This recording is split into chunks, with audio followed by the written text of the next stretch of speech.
Dan Sulawesi Selatan sebenarnya ya. Luwu Timur ini kan daerah tambang. Insya Allah Luwu Timur nanti akan ada juga kawasan industri, namanya PT IHIP, Iya. Indonesia Huali Industrial Park. Jadi itu Kemungkinan akan bukan segera. kemungkinan, mereka sudah mulai bergerak di Luwu Timur. Oke, ya, ya, Ini ya. kawasannya berada di Pongkeru atau Malili, kurang lebih 1.000 hektar. Dalam dokumen itu ya ratusan triliun investasinya, kemudian akan menyerap tenaga kerja 20.000 hingga 45.000. Ya, jadi kalau Vale saja ada, kita punya APBD 2,1. Kalau dia dua kawasan industri, Pak, ya untuk 3 sampai 4 triliun APBD kita, itu bukan hal yang susah, Pak. Ini kan saya pertama jadi bupati itu masih ada desa tertinggal. Di 3 tahun saya menjabat, tidak ada lagi tuh. Yang ada desa mandiri berkembang dan maju. Tidak ada lagi desa tertinggal, apalagi yang sangat tertinggal. Saya pikir ke depan ya, dengan kebijakan beliau, kedekatan beliau juga dengan Pak Mentan, ya kita berharap kebesaran pertanian di Sulawesi Selatan ini pastilah akan jauh lebih baik.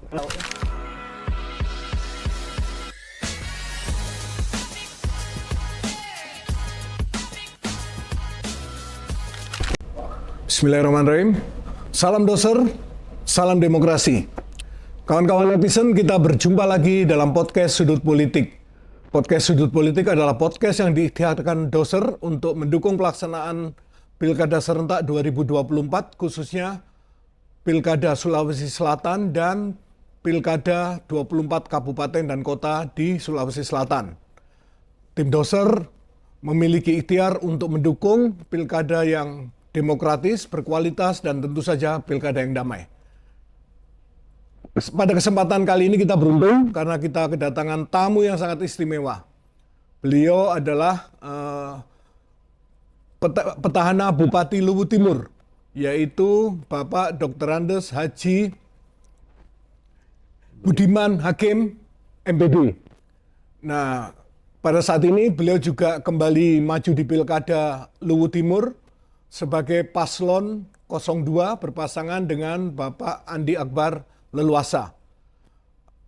Guna mengetahui bagaimana perkembangan pilkada di Luwu Timur, khususnya dari pergerakan paslon 02, kita langsung bertanya aja kepada Pak Bupati. Apa kabar Pak Bupati? Alhamdulillah, kabar baik, Mas. Sehat ya Pak? Alhamdulillah sehat. Sehat ya. Ini muter terus Pak Ya. selama 2 bulan ini? Alhamdulillah. Ya, ya, ya. Jadi saya kan ini bupati cuti.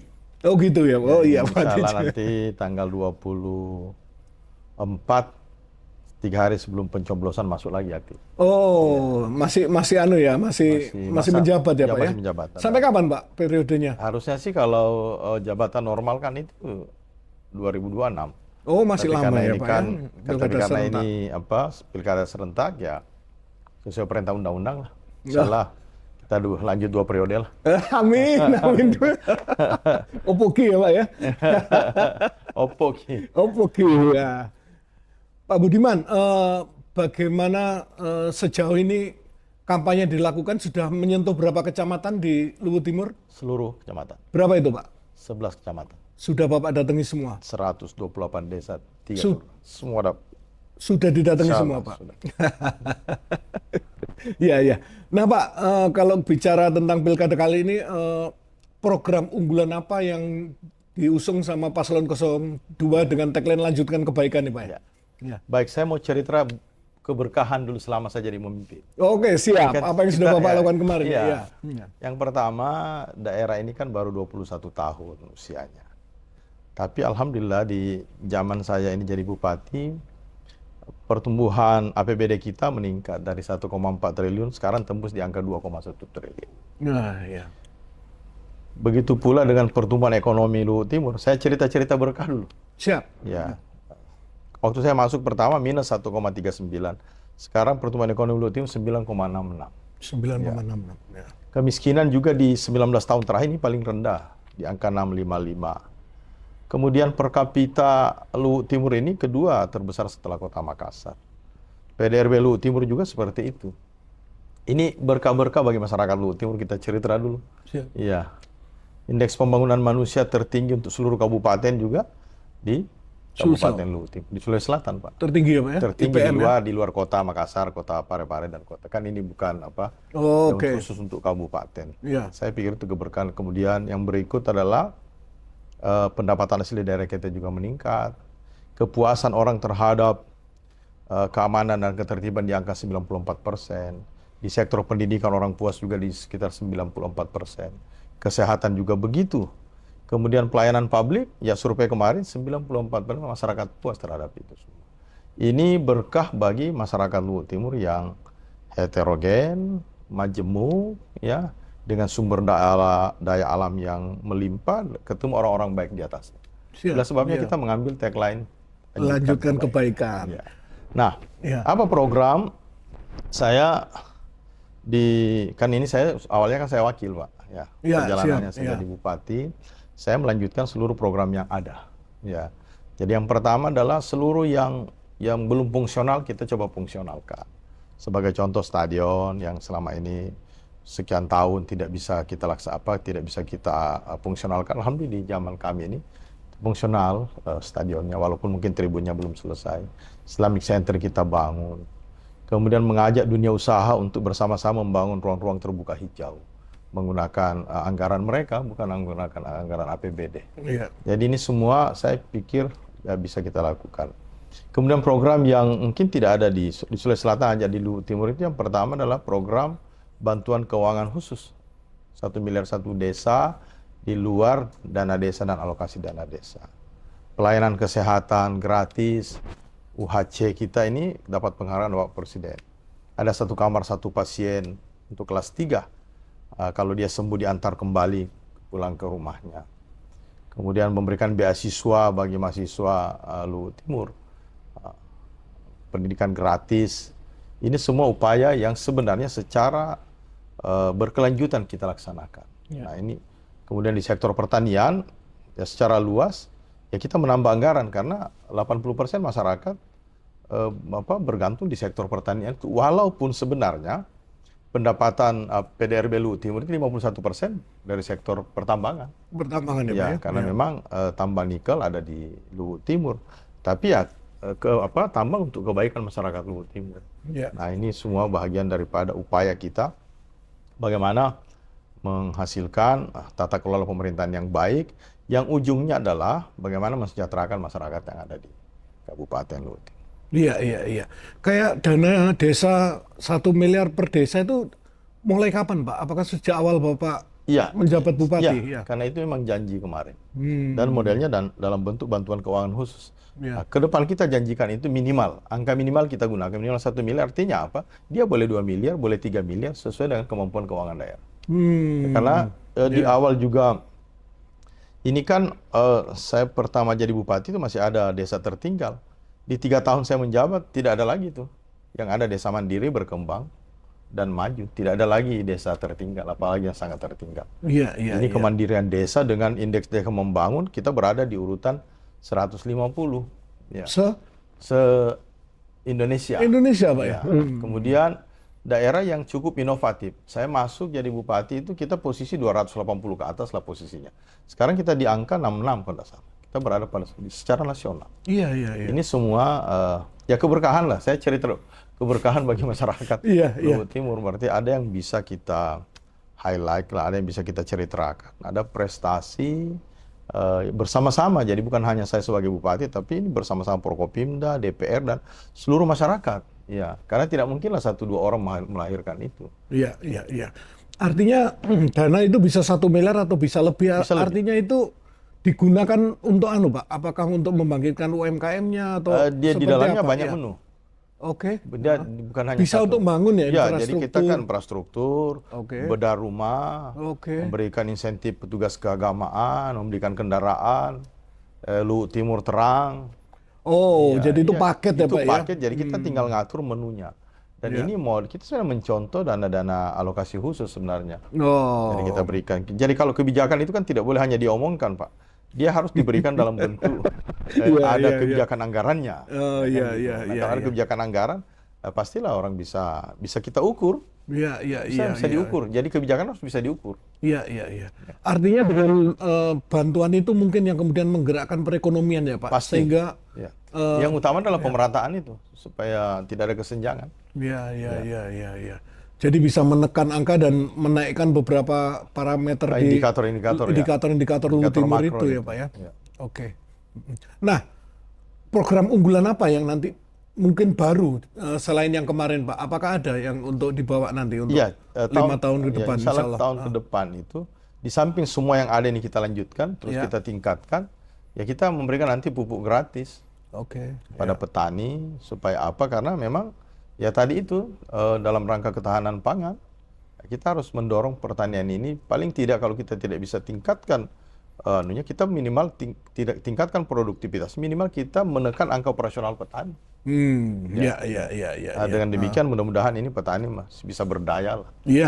Keberkahan banyak Pak itu sebenarnya. Pertanian ini sekarang harga gabah cukup bagus, harga kelapa sawit juga cukup bagus, coklat juga cukup bagus. Jadi ini semua berkah lah bagi Kabupaten Luwu Timur ini.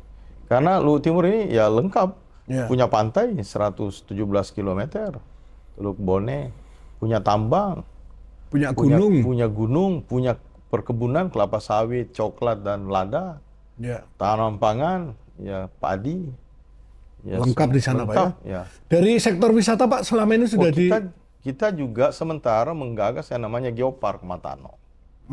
Ya, karena kita punya 5 danau, 13 sungai, ada air terjun, ada pantai, ada beberapa situs-situs masa lalu. Cuman memang pasti ada kendala karena kita agak jauh. Kita agak jauh dari pusat pemerintahan provinsi, kemudian akses udara juga masih sangat terbatas karena kita hanya punya bandara yang dimiliki Provinsi Sulawesi Selatan yang di zamannya Pak Andi Sudirman Gubernur mengambil bandara itu. Tapi kan itu masih runway-nya masih pendek sehingga belum ada pesawat komersial. Dan saya berharap ke depan insya Allah kita doakan Pak Andi Sudirman duduk kembali jadi gubernur, dan saya pikir beliau paham betul bagaimana nanti mengembangkan daerah Sorowako itu, mengembangkan daerah Luwu Timur.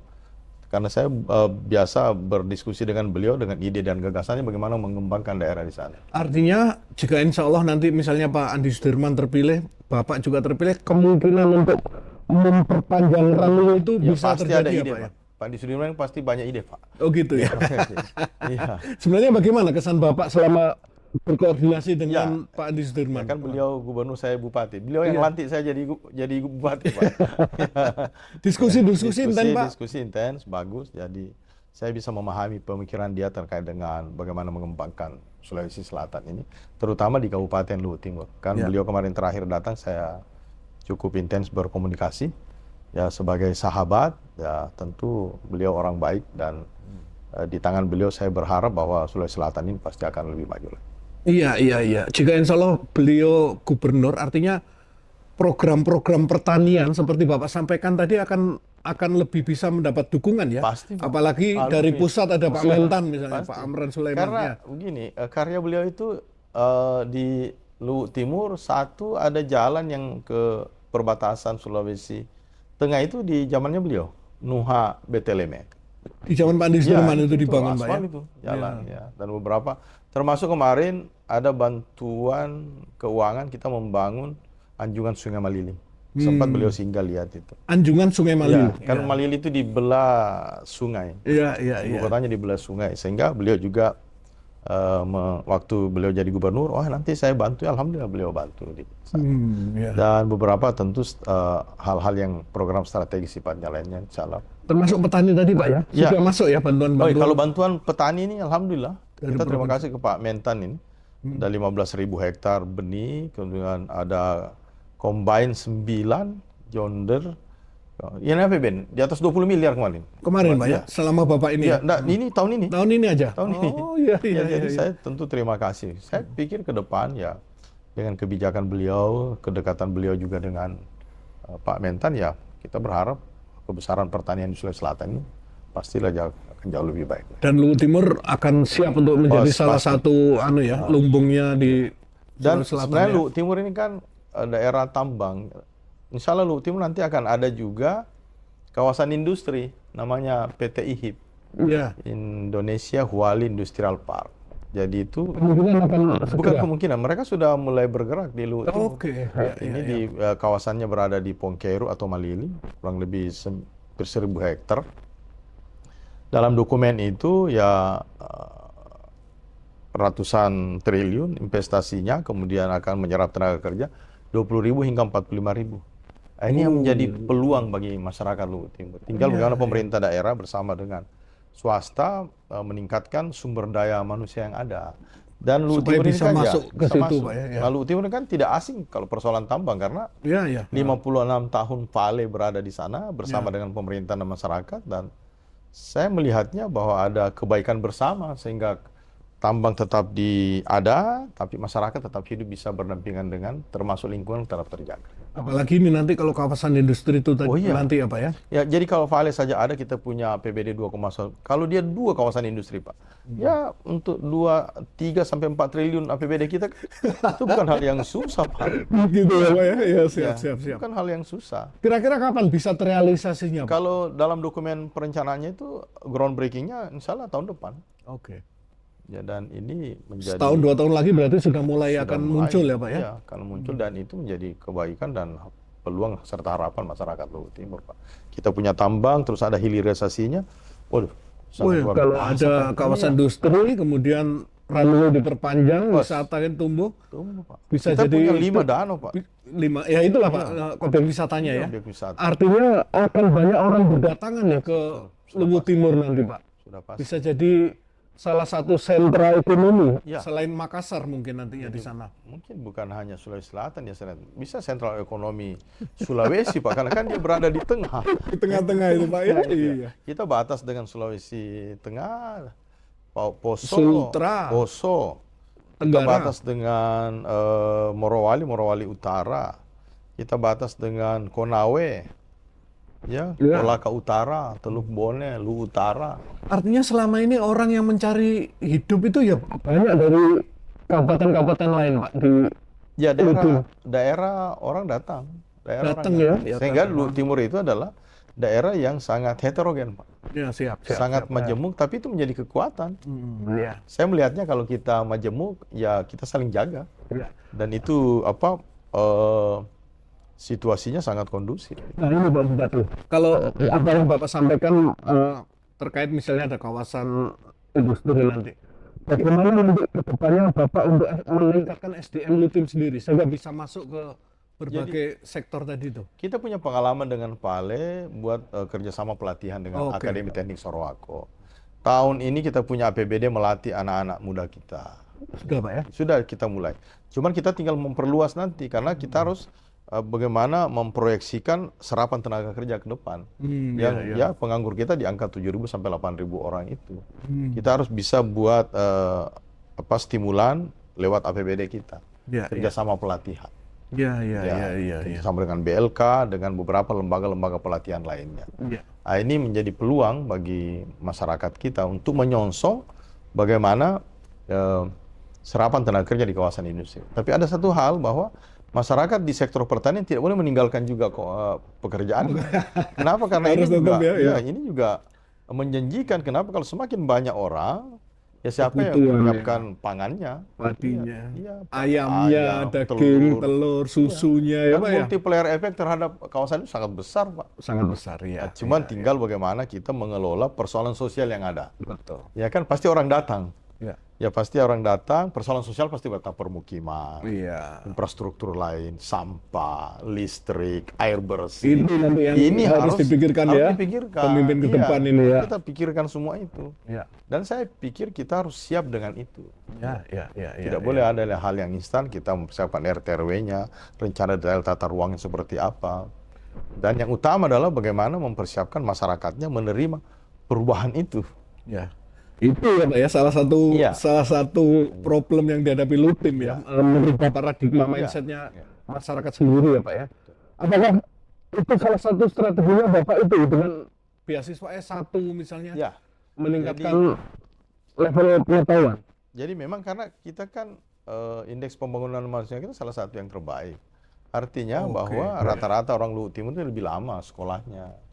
Rata-rata orang Luhut Timur itu lebih panjang usianya. Ya. Kan indeks pembangunan diukur begitu. Terus daya belinya lebih bagus. Jadi memang kita berikan beasiswa dan ini beasiswa berkelanjutan, Pak. Ya. Persoalan nilainya itu bisa lebih dari sekarang, tergantung kemampuan keuangan daerah kembali lagi. Ya, karena kan kalau APBD itu kan ada sifatnya mandatori, ya harus memang wajib dibiayai dan ada sifatnya tidak wajib. Ya, Nah, setelah semua yang wajib-wajib bisa kita biayai, tentulah bisa kita anggarkan hal-hal yang sifatnya strategis lagi. Iya. Inilah. Jadi kayaknya kawan-kawan netizen jadi paham maksudnya lanjutkan kebaikan ini, Pak. Ya. Jadi tinggal gebut sedikit lagi nih Pak Bupati ya, supaya Lutim memang Ya. benar-benar muncul ke permukaan ini ya. Ya. Pak, kalau kembali ke pilkada nih, bagaimana dukungan parpol-parpol pendukung Bapak ini sampai sejauh ini? Ya, alhamdulillah kita ini kan didukung oleh 4 parpol. Ya. Ada PDIP, ada Gerindra, Ya. ada Golkar dan P3. Ya. Yang 17 anggota DPR dari 35. Mayoritas ya Pak ya? Mayoritas. Saya pikir ini kekuatan besar Oke. di dalam menggerakkan mesin politik. Ya. Ya. Cuman memang kita juga melihat kondisi yang ada bahwa memang di pemerintahan yang saya pimpin ini kepuasan orang kan di atas 77%, Pak. Tinggi Ini ya, Pak, ya? modal, Ya. ini modal kita bergerak. Betul. Modal kita bergerak. Sehingga ya saya melihatnya seluruh data, fakta lapangan, insya Allah kita unggul. Saya mohon doanya semua seluruh pemirsa. Amin. Kita bisa 2 periode Amin. Ya. melanjutkan kebaikan. Melanjutkan kebaikan. Jadi artinya meskipun tingkat kepuasan masyarakat tinggi dan sebagainya, Pak Budiman namanya jalan terus juga ya Harus, kampanye Pak. ini. Harus, Ya Pak ya. Karena Ya. kebaikan harus selalu disampaikan. Ya. Kami tidak bisa menjanjikan sesuatu di luar kewenangan. Siap. Yang kedua, yang tidak bisa kita lakukan. Jadi kita mau menyampaikan program yang semua realistis, Pak. Ya. Realistis. Ya. Tidak boleh kita menjanjikan sesuatu yang tidak realistis. Kenapa? Nanti ujung-ujungnya nanti menjadi soal. Ya. Pak, kalau boleh tahu nih Pak, sebenarnya apa pegangan Bapak dalam memimpin ini secara personal sehingga bisa membuat banyak kebaikan selama ini di Luhut Timur tuh Pak? Apa yang Bapak jadikan? Yang pertama, saya penguatan di pemerintahan. Oh, Sudah. oke. Itu yang pertama. Iya, karena ini yang menggerakkan ini. Ya, pemerintahan kita kuatkan, kita solidkan, kemudian kita mencoba mengefektifkan jalannya pemerintahan sehingga semua bisa kita kendalikan secara bersama-sama. Ya. Jadi hal-hal yang bisa menjadi letupan ya kita kerjasama dengan pemerintahan yang saya pimpin ini. Alhamdulillah. Saya kan ini bukan politisian, Pak. Saya pegawai sebelumnya. Ya, Bukan politisian, saya kan pegawai. Pernah saya jadi guru. Iya. Saya pernah jadi kepala bagian, kepala bidang, kepala dinas. Siap. Terus terakhir saya kepala Bapeda. Modal itu untuk kita jadikan sama-sama. Jadi di pemerintahan mari kita solidkan, kita kerjasama dengan stakeholder membangun Luhut Timur. Ya. Oke. Mungkin apa yang ingin Bapak sampaikan kepada masyarakat Luhut Timur sendiri menjelang pencoblosan yang kira-kira tinggal 3 minggu lagi nih Pak pada 27 November nanti? Ya, yang pertama memilih pemimpin itu lihatlah program yang realistis. Ya. Yang kedua, saya berharap pilkada ini tetap menjadi pilkada yang damai. Siap. Bebas dari ujaran kebencian, dari berita bohong, fitnah. Ya. Yang ketiga, ya saya berharap mari kita sama-sama melihat bahwa ini merupakan pesta demokrasi yang semua kita harus riang gembira di atasnya. Ya. Karena apa? Karena semua kita menjemput takdir kita. Iya. Ya. Iya. Riang gembira karena pesta ya Pak ya. Pesta. Nggak usah ribut-ributan ya. Ya. Happy aja ya menyalurkan aspirasi. ya. Beda pilihan Ya, biasa. biasa. Yang penting adalah tidak perlu sampai baku hantam Ya, atau ujaran kebencian. Betul. Siap. Iya. Jadi ini untuk 3 minggu depan akan terus maksimal ya Pak? Maksimal. Sama Pak Akbar leluasa ini. Ya, bersama dengan andalan. Bersama andalan ya Pak ya. Jadi dua ya, dua di Lutim, dua di Pilgub Sulsel. Ya. Siap. Terima kasih banyak Ya, Pak Budiman atas berbagi informasinya. Mudah-mudahan apa yang Bapak ikhtiarkan Amin. bisa dijabah, Bang. Bapak bisa melanjutkan kebaikan yang sudah dilakukan Ya. periode lalu ke 5 tahun ke periode yang akan datang. Saya juga mau terima kasih ke tim doser yang membantu pergerakan kami. Tentu ini sebuah mesin politik yang besar ya dalam rangka pemenangan Budiman Akbar di Kabupaten. Itu saya terima kasih banyak atas dukungan dan seluruh yang telah diberikan kepada kami. Siap, Pak Budiman. Senang sekali Bapak bisa hadir Saya untuk juga berbagi dengan kawan-kawan netizen. Saya juga senang, Pak. Ya, terima kasih Pak Terima Budiman, kasih, Mas. selalu sehat. Terima kasih. Menang Menang. 0-2 di Luwu Timur. Amin. Amin. Baik kawan-kawan netizen, demikian perbincangan kita dengan Pak Budiman Hakim. Semoga informasi yang beliau sampaikan tentang Luwu Timur, apa yang sudah beliau lakukan selama ini, dan kira-kira apa yang akan terjadi Luwu Timur jika beliau kembali diberi amanah, mudah-mudahan memberikan pencerahan kepada masyarakat Sulsel maupun khususnya masyarakat Luwu Timur menjelang pemilihan Pilkada 2024. Jadi mudah-mudahan apa yang disampaikan bisa memberikan semakin keyakinan bahwa untuk memilih pemimpin seperti apa untuk kebaikan Luwu Timur ke depan. Baik, terima kasih atas perhatian teman-teman semua. Kita akhiri perbincangan kita dengan Pak Budiman Hakim. Kita akan bertemu di podcast Sudut Politik selanjutnya dengan narasumber yang lainnya. Terima kasih. Salam doser, salam demokrasi. Terima kasih, Pak Budiman.